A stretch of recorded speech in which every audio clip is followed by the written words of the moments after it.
I'm Jim Cunningham, and we're going to talk about A-B trusts, the good, the bad, and the ugly. This is not a Swedish band from the 70s. This is an estate planning technique, okay?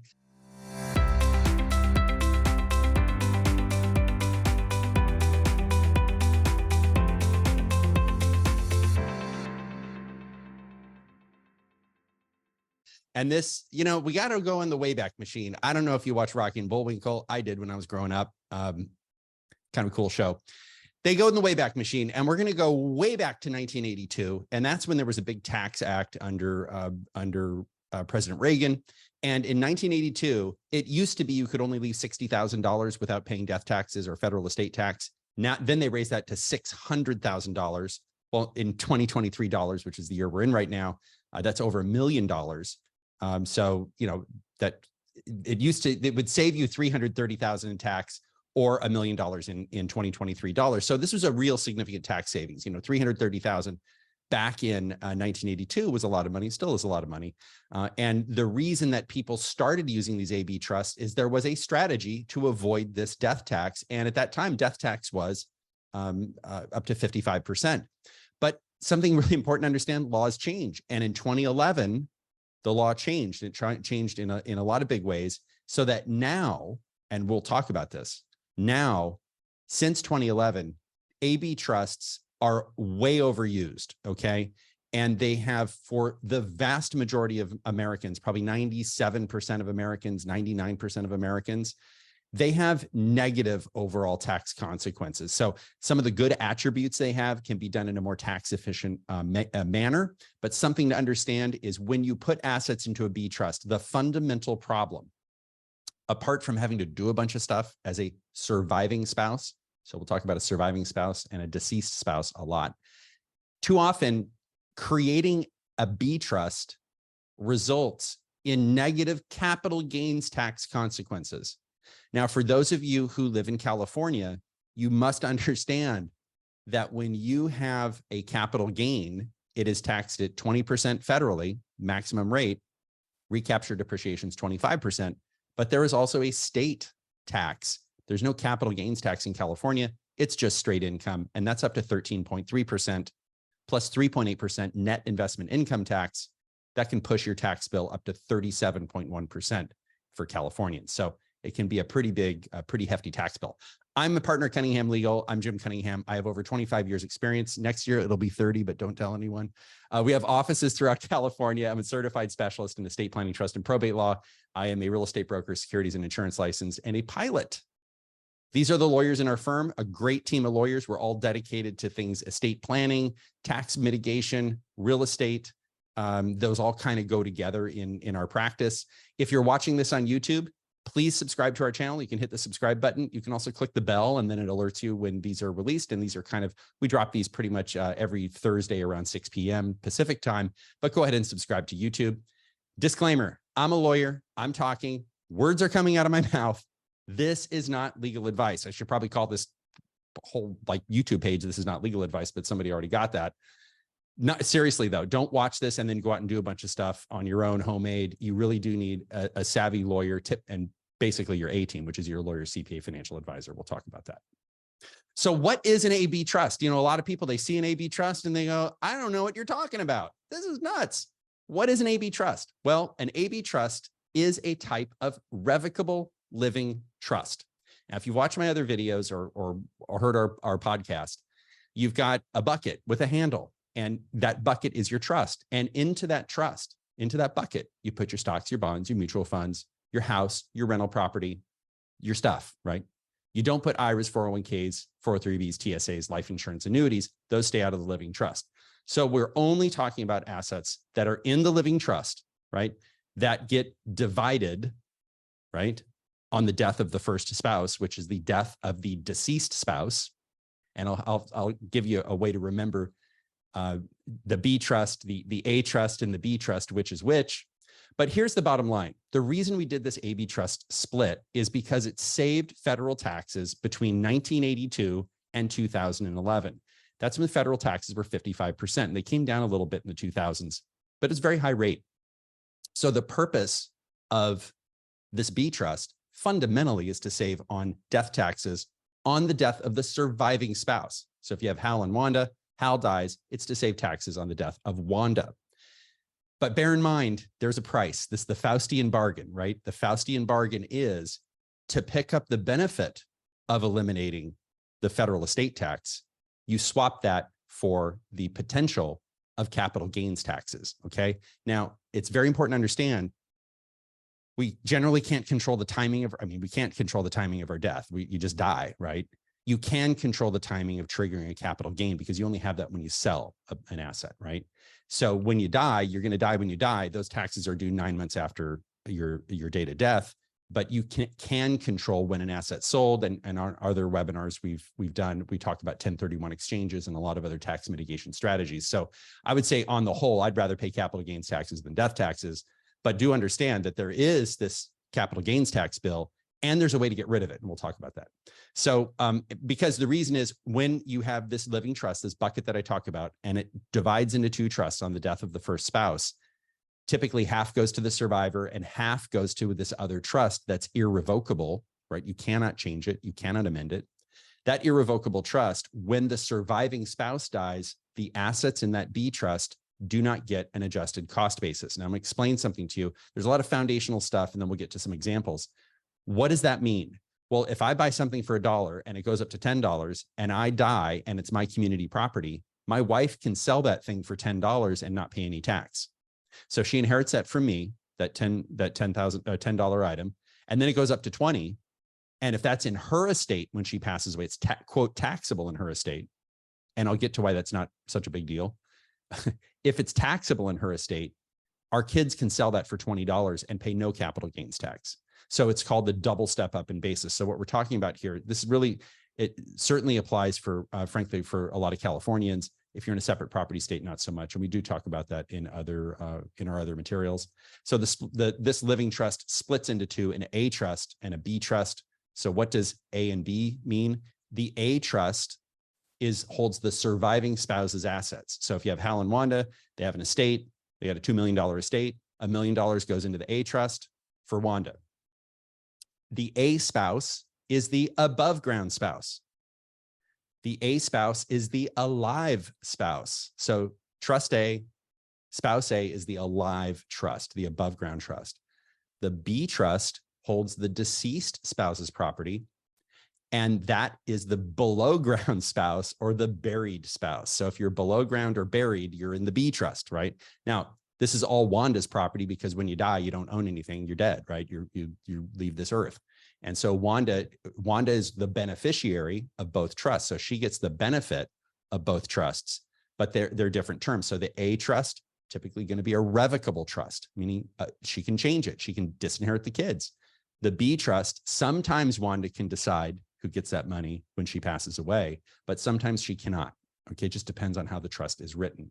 It depends. Again, a lot of this is kind of, it depends, but I'm just giving you a general idea of what is an AB trust. And, you know, I talk to lawyers that don't practice estate planning. They have no clue what it is, right? If you don't, even lawyers don't know this, right? Oh, there's something I do want to mention. You know, a lawyer, law is a field of, certainly in California, law, every lawyer I know is a specialist.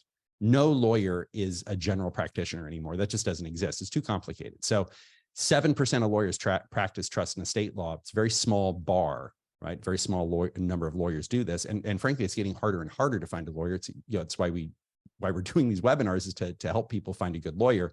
But a lot of lawyers are retiring. So if you're a lawyer watching this and you're yeah, I'm thinking about retiring, you know, you get it. So, so let's talk a little bit more about an A trust. So the surviving spouse, the survivor, so Hal and Wanda. So Wanda is the surviving spouse.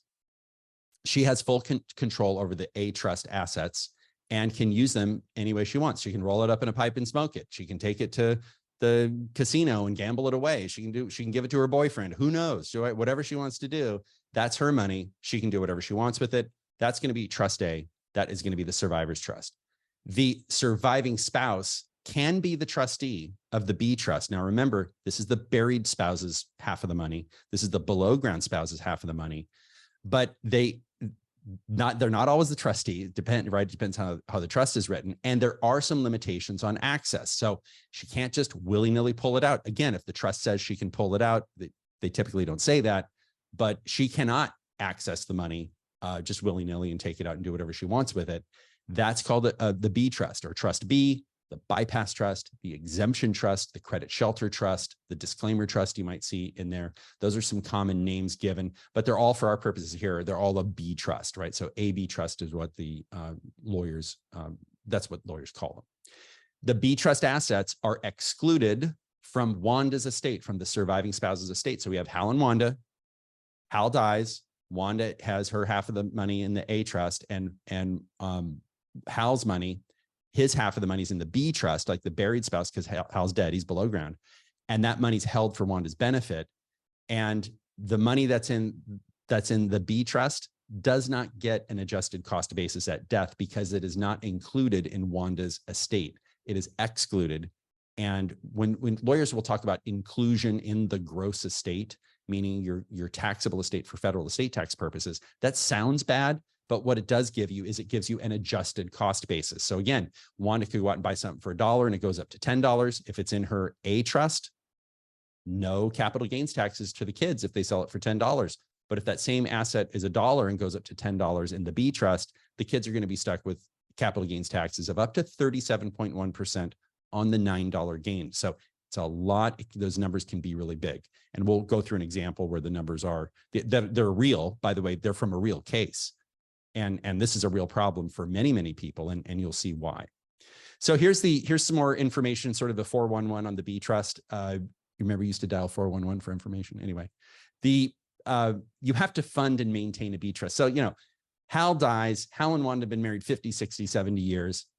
Wanda's devastated. She's overwhelmed. It is not uncommon for a widow or widower to just be like, I don't even know what to do. I'm totally overwhelmed. And if this is you, I get it, because I see this with my clients. And I want you to know everyone in our firm gets it, because we work with people like you. If you're watching this and you've lost a spouse, we work with people like you on a daily basis. So if you're Wanda and Hal dies, there's a lot of stuff you have to do. The B trust, this below ground spouse, the buried spouse trust, is irrevocable on the death of the deceased spouse. So the first spouse to die, it becomes irrevocable. And that triggers some rules under the law. So that trust is typically used for the surviving spouse's health, education, maintenance, and support. So Hal's half of the property goes into this B trust. And you can see, if you're listening to this going like, I don't like the sound of that. You mean Wanda just can't access that money freely? No, it has to be for her health, education, maintenance, and support. Gambling's not in there. Now I use a gambling example kind of, jokingly, but the point is, if it's not for health, education, maintenance, or support, she's not getting it, right? So that can be a real problem. So that's a constraint. The trustee is liable for future inheritors of the B trust. So if Wanda, if one of the kids doesn't like how Wanda's managing the trust, one of those kids can take Wanda to court. And it happens, okay? Especially if they're stepkids, right?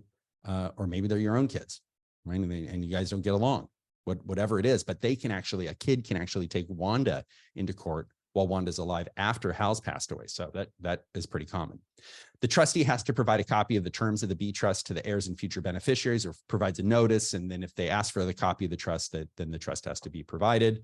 And you have to go through the allocation process, get a taxpayer identification number, and maintain the B trust. This is something called trust administration. We cover this on videos on our YouTube page.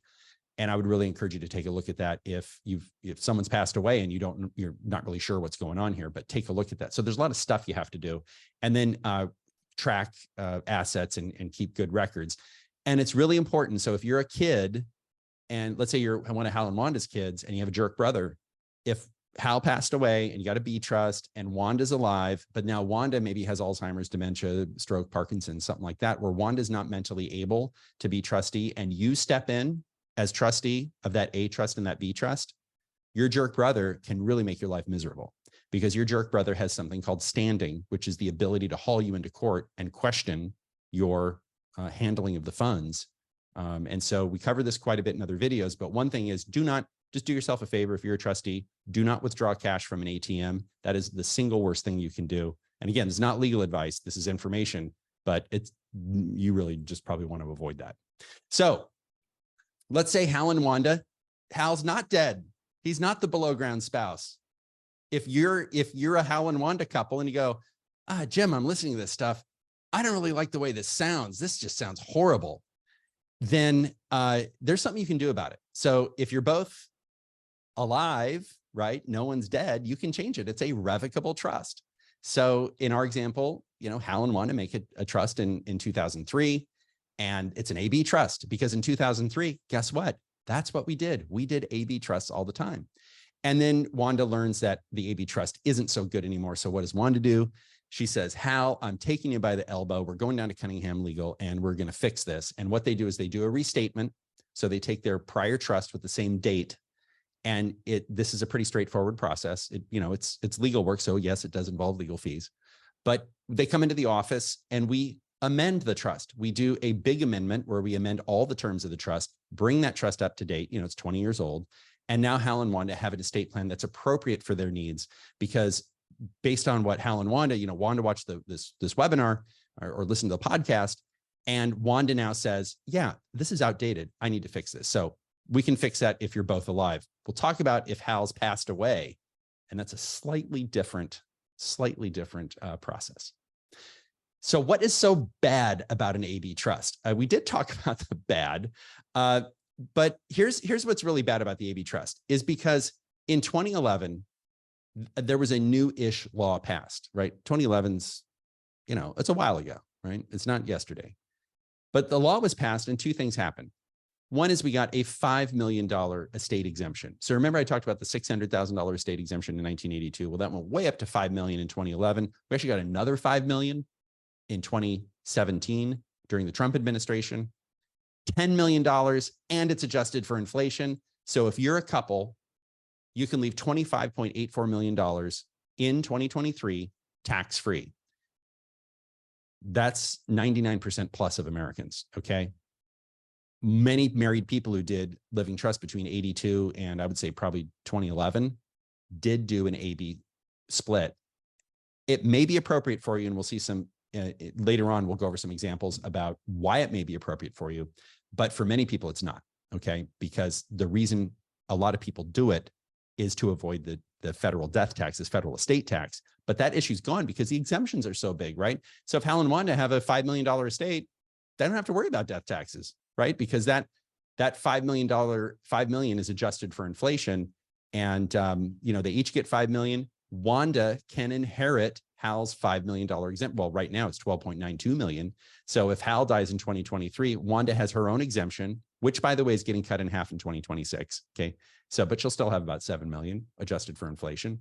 So she picks up Hal's 13 million and her 7, that leaves 20 million tax-free.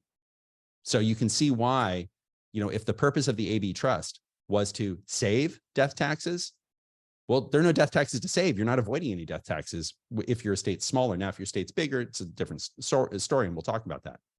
But the point of the AB trust is to avoid the federal death tax. It's avoided because it doesn't apply for most people. So I know I'm repeating myself a little bit, but I do want to drive this point home, is the law changed. And because the law changed, this AB trust, now you're stuck with capital gains tax. No one wants to pay capital gains tax, right? I mean, maybe somebody does, I don't know, but nobody, no rational person would say, yeah, I'd rather pay estate tax or capital gains tax than not. It just doesn't make any sense. So what do you have to do? If a spouse dies, you do have to file a form 706, which is a federal estate tax return.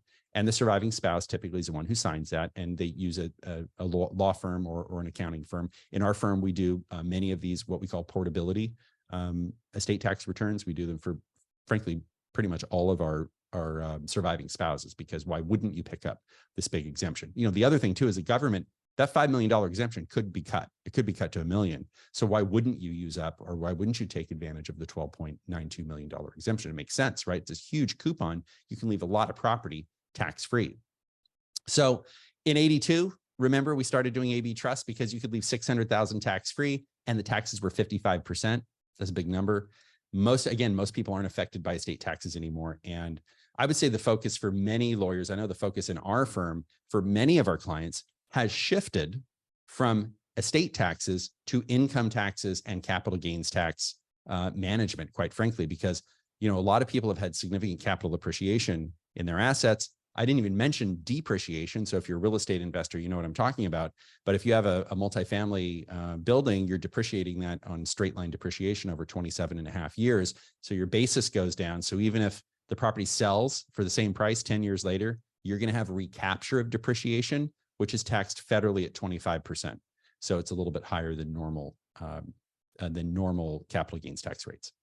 Outdated. Here's kind of two high level reasons. They can be bad for two reasons. People don't know that they just don't know that they require maintenance and you have to do stuff, number one, when somebody dies. And it also subjects the family to really additional legal fees to settle the estate and additional ongoing accounting fees, because the B trust must file an income tax return every year, a Form 1041.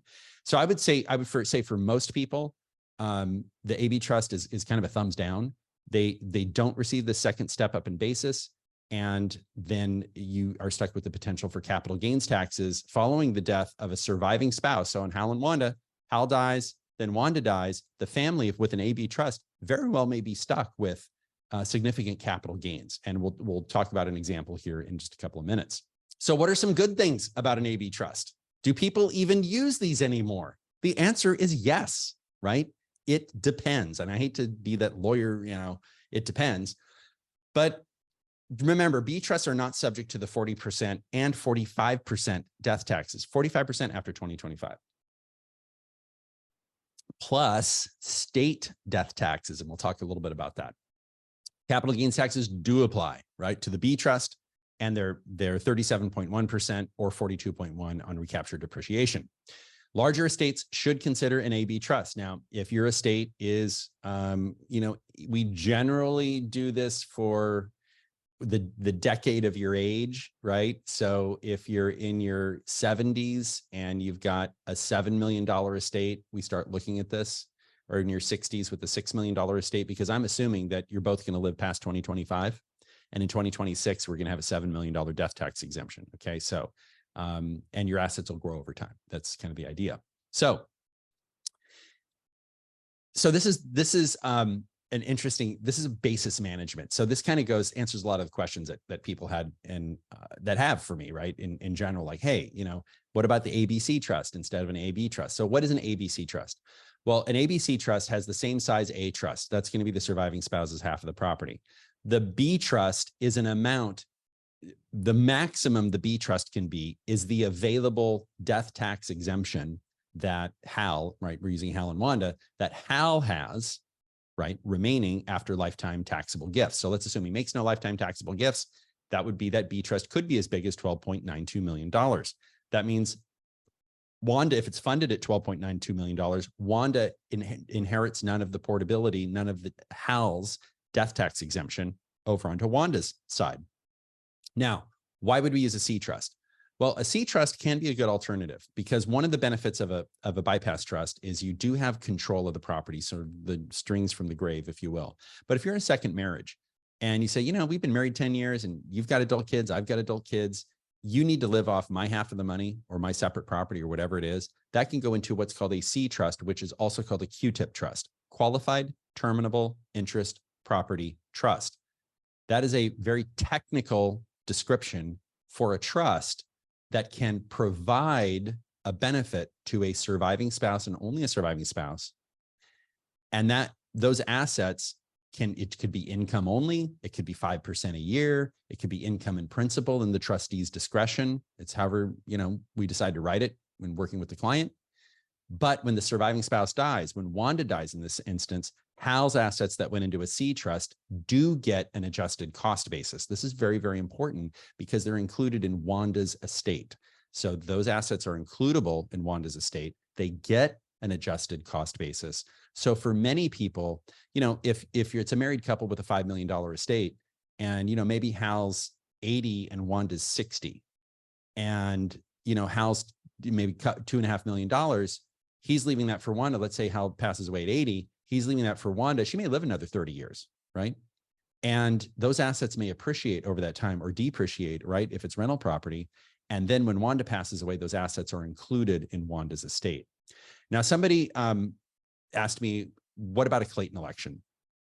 A Clayton election is a way of funding the C trust first, and then you make you check a box basically on your 706, which is the federal estate tax return, to put assets into the B trust. Okay, so all the assets go to the C trust, and then whatever assets you want to go in the B trust go in the B trust. Now, why would you do this? Well, if you're a wealthy individual, right? Let's say you have a $50 million estate, you're probably going to want to put your growth assets in the B trust. Because I will tell you this, if you're a wealthy person, you, and certainly if you've inherited assets and you come from a wealthy family, a lot of our wealthy clients have very low basis assets. They just really never get an adjusted cost basis because there's all this gifting going on, right? During lifetime, or you have these B trusts or these legacy, a dynasty trust. And we talk about that in our other materials. So if you're wealthy, you may have low basis assets and you're just going to have to live with it, right? That's just the way it is. So if it's your lake house in Tahoe, if it has a low basis, so what? It's a personal use asset. You don't want that included in someone's estate. If it's your beachfront, place in Newport, it's been in the family forever, you're okay with a low basis asset because you're not depreciating it anyway. So it really is case specific, but I would say the wealthier people should be looking at the ABC trust. The other thing the C trust preserves is what is called the generation skipping transfer tax exemption amount. Now, it's a mouthful to say, but the idea is when you leave assets, if you skip a generation, if you skip your kids and leave it to the grandkids, let's say, yeah, my kids are wealthy enough, I want to skip my kids, it's an extra 40% tax on amounts over 12.92 million. This preserves Hal's, the deceased spouse's, ability to put 12.92 million into a trust that skips a generation. Probably out of the scope of our talk here, but I do want to touch on the fact that that there's some other benefits that a C trust has that savvy lawyers know. And when the client says preserving multi-generational wealth is important to me, you may see that in a plan, that ABC trust. So state death taxes, this is the sleeping issue in estate planning.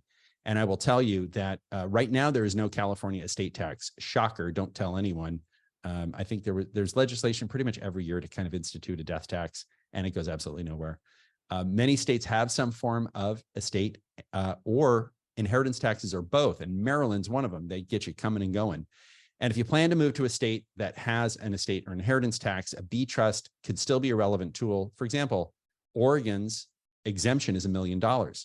So you might want to put money, you might want to fund a B trust because you're going to save 16% on Oregon death tax on the death of the surviving spouse. So 20% in Washington. So these are not small numbers.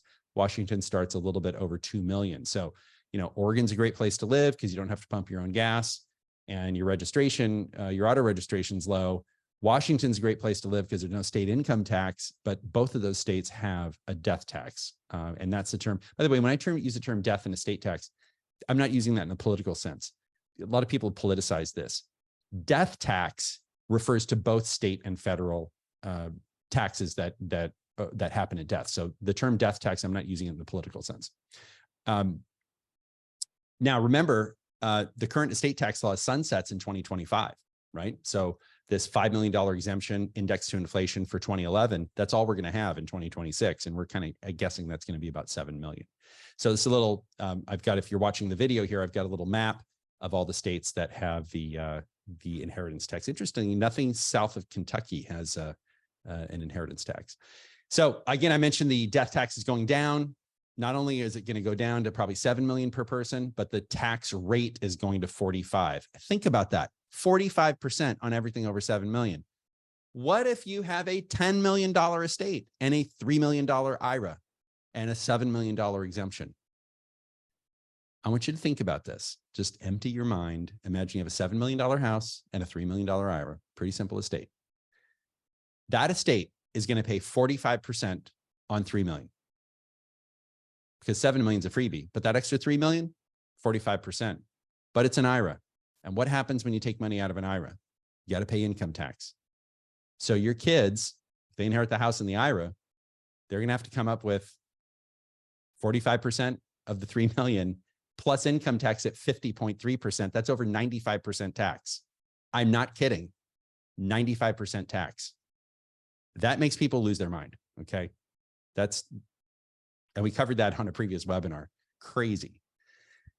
B trusts, I would say what's good about a B trust and you know, to a large extent a C trust as well, they do offer more protection from creditors, right? It's not, I wouldn't say absolute creditor protection, but you do offer, it has more than not having a B trust. And you can have this control from the grave, right? So you've got the Hal and Wanda. Hal dies, Hal can control how the money is used or what parameters, you know, how the money is distributed to Wanda. And this can be helpful for multi-generational planning to preserve your generation skipping transfer tax. You might even just skip Wanda altogether. If Hal and Wanda are very wealthy, say, you know, we'll just leave Hal says, I'm going to leave my half to the kids. Great. And that is a variant of a bypass trust. But I would say oftentimes the ABC trust is fundamentally a better approach for the vast majority of people, you know, with the exception of these state issues, the state death tax issues. That's where we do see a lot of B trusts still in use. So, you know, if you're in another state and we're in California, we're very focused on the needs of Californians. But again, if you're in Oregon or Washington, it's not uncommon to see those AB trusts for the state death tax purposes, or you just change your residency, right? You move to California. We had did a webinar is California a good place to retire? And you know, it is, because your Social Security is not taxed. Your property taxes are stable. They're generally low, right? 1% is a low property tax rate to pay. Yeah, the property value is high, but there are a lot of benefits to staying in California. Let's cover some questions. And Anonymous asks, how can we stop bad players from revoking the durable power of attorney and getting their power of attorney in to take over the estate if we become incapacitated?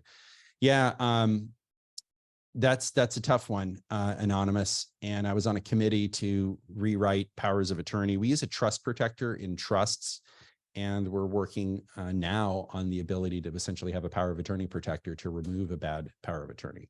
So that's something that we're kind of in the research and development stage on. Anonymous asks, would making multiple templates of a power of attorney slow them down from revoking each one? No. I mean, what type of provision does a revocable trust, MAPT, Medi-Cal Asset Protection Trust, have? Is there a way to convert a simple married couple trust into a Medi-Cal Asset Protection Trust with the provision? No, that's a very specialized trust. It's also an irrevocable trust. Could you restate a living trust? Yeah, but a lot of times the name of the trust says revocable in it, which is problematic. Can you make both a Clayton election and use portability? Absolutely. Is there a type of revocable trust or provision that shields and protects the assets for children beneficiaries so that if the spouse divorces and remarries, that the new husband won't be able to get access to those assets? And is there a way to have those assets follow the children bloodline so that in the next and following generations, if the children divorce with their spouse and those assets follow the children bloodline and don't end up in the hands of their ex-spouses? Yes. Anonymous asks, okay, answered that. Let's talk about AB trust rescue strategies. So if you have an AB trust, what are you going to do? So I've been talking about Hal and Wanda, and here I want you to, as we go through this, I'm going to spend a little bit of time talking about Hal and Wanda.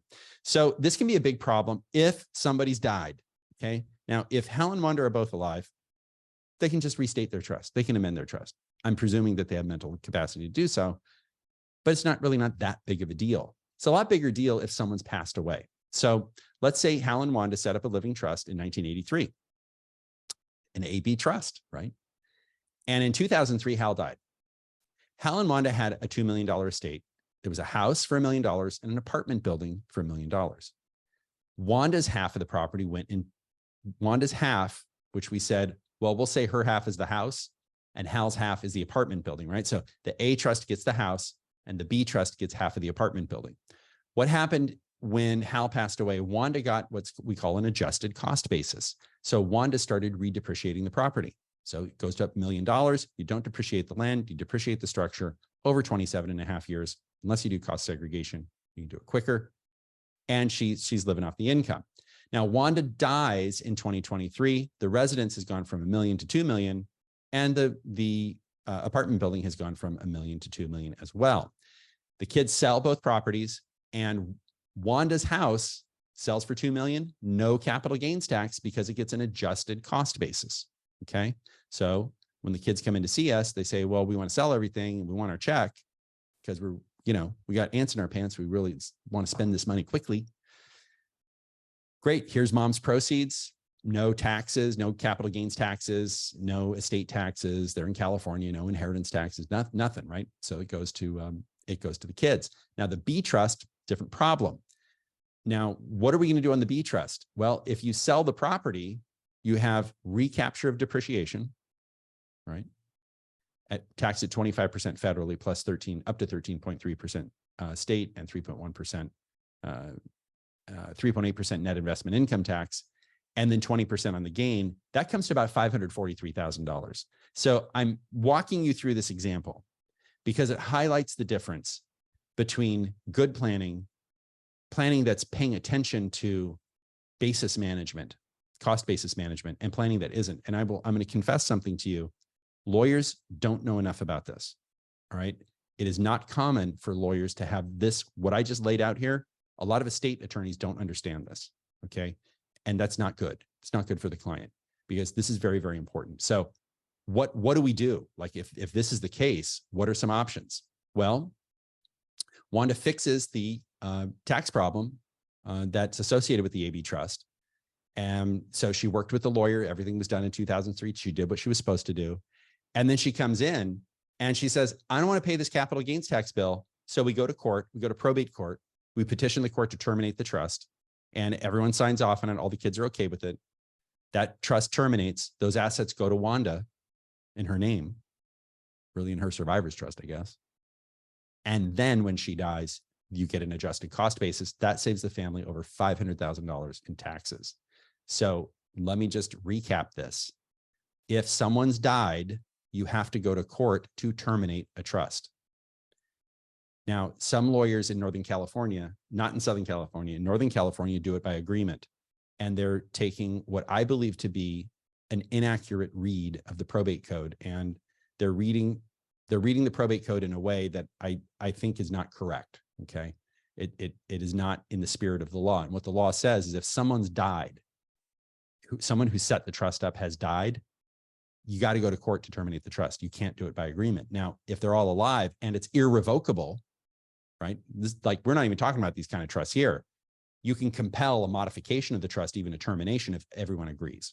So I would say, you know, if you talk to people, certainly in our office, we don't do these by agreement. I know some other people do it, but most of the lawyers are going to recommend that you go to court to terminate the trust. So that would be a trust termination. What if Wanda never did what she was supposed to do when Hal died? Now, do you think this ever happens? Yeah, it does all the time. Okay. It happens because Wanda's a mess. She's like, I went to the lawyer. I didn't even understand what the lawyer was saying. And the lawyer wanted a lot of money. And I'm like, I don't even know why I need to do this. This is not benefiting me. So she didn't do anything. Now she comes in to meet with us in 2023. And we say, Wanda, you know, when Hal died in 2003, you needed to do stuff. Okay. Now, failing to divide the assets between the A and the B trust made a bad situation much, much worse. Wanda has three options. Okay. She can gather the asset information as of Hal's death in 2003, divide the assets between the A and the B trust, and file 20 years of 1041 returns, which is the income tax return for a trust. For the B trust, it is possible she could realize capital gain by putting assets into that B trust, because that's kind of what the law says, which is not good. It's really a bad situation.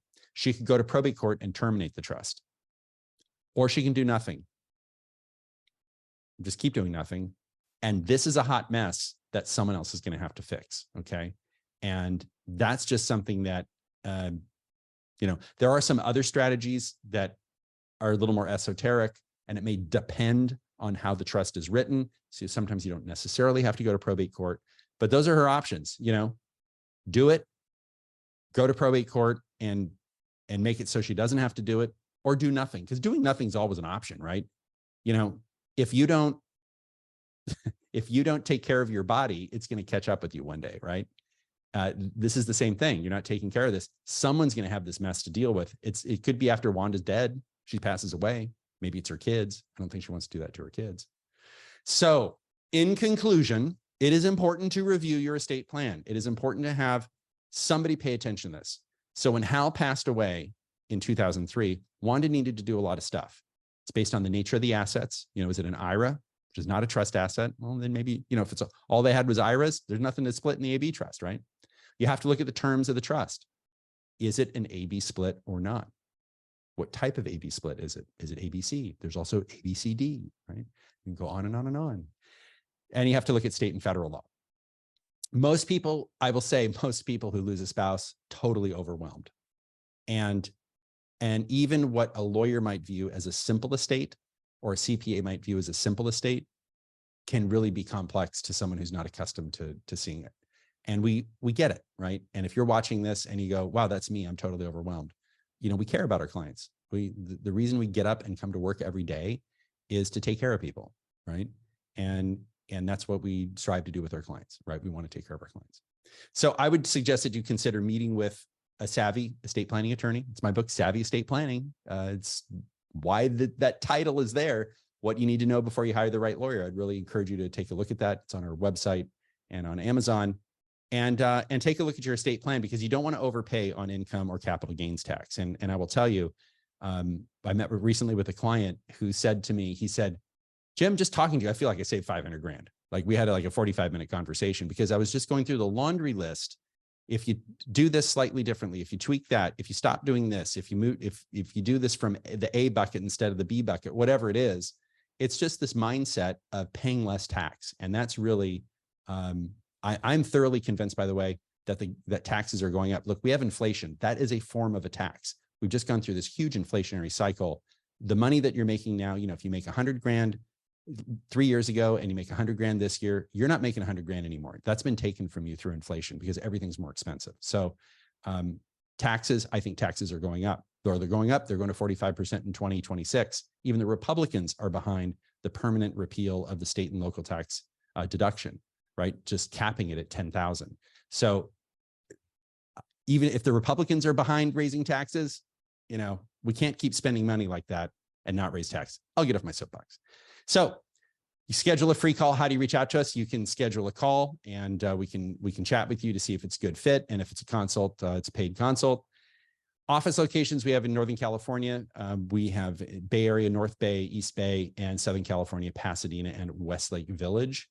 And next week, we have a great topic. This is the mid-year market outlook and insights. And that's going to be with me and some special guests. And I really encourage you to take a look at that one.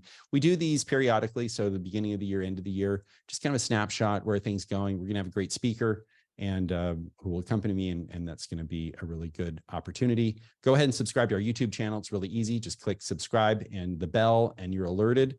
We are having a live event in 48 hours on Saturday in the Berkeley Marina. That's a QR code. Get out your smartphone and I'll be answering some questions, but get out your smartphone, and if you'd like to reserve, and we're going to cover all the ways that people can save on taxes. So we're going to talk about capital gains tax mitigation avoidance strategies, keeping Prop 13, very, very important to keep Prop 13. And how should you hold real estate? People ask me this all the time. Joint tenants, tenancy in common, LLC, trust, how should you hold real estate? And I don't want to say it depends, but it kind of depends, right? How do you want to hold real estate? And income tax reduction strategies for business owners. I mean, these are legitimate things that if you just do things maybe slightly differently, you end up paying less tax overall. And I will say, this is not, it's saving tax. It's not just this year. It's the cumulative effect of being mindful of, if you can shave your tax bill by $50,000 a year for 10 years, that's $500,000 plus if the money's invested, right? So it's a return. So this is over time, this can be really effective. So we'll open it up for questions, and there's our phone number. Our phone number is 866-988-3956. And we have the QR code there if you'd like to check out the live event. And if you are watching this on YouTube, then just keep watching, because the next video is going to come right up.